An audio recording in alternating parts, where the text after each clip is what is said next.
టీడీపీకి సంబంధించిన ఒక మనిషి గిలుకుపూడి శ్రీనివాసరావు ఏదో ఉంది అతని పేరు. అతను నన్ను చంపడానికి ఒక కాంట్రాక్ట్ ఇచ్చాడు లైవ్లో. నన్ను చంపిన హెడ్ కట్ చేసి తీసుకొస్తే ₹1,00,00,000 ఇస్తానని కాంట్రాక్ట్ ఇచ్చాడు. అది ఆ TV5 సాంబశివరావు నివారిస్తున్నట్టు నటిస్తానే 3 సార్లు తనతో రిపీట్ చేయించాడు. అంటే దాని అర్థం ఏంటంటే వాళ్ళిద్దరూ కుమ్ముక్కై ముందే ప్లాన్ చేసుకున్నట్టు క్లియర్గా అర్థమవుతుంది.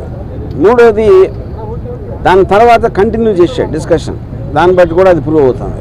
ఇంకా ఛానల్లో ఇలాంటి వ్యక్తులను పెట్టి ఇలాంటి ప్రసారాలు చేయిస్తానంటే 100% ఛానల్ ఓనర్ బిఆర్ నాయుడు గారు కూడా దాంట్లో కాన్స్పిరసీలో చేయి ఉందనేది నా బిలీఫ్.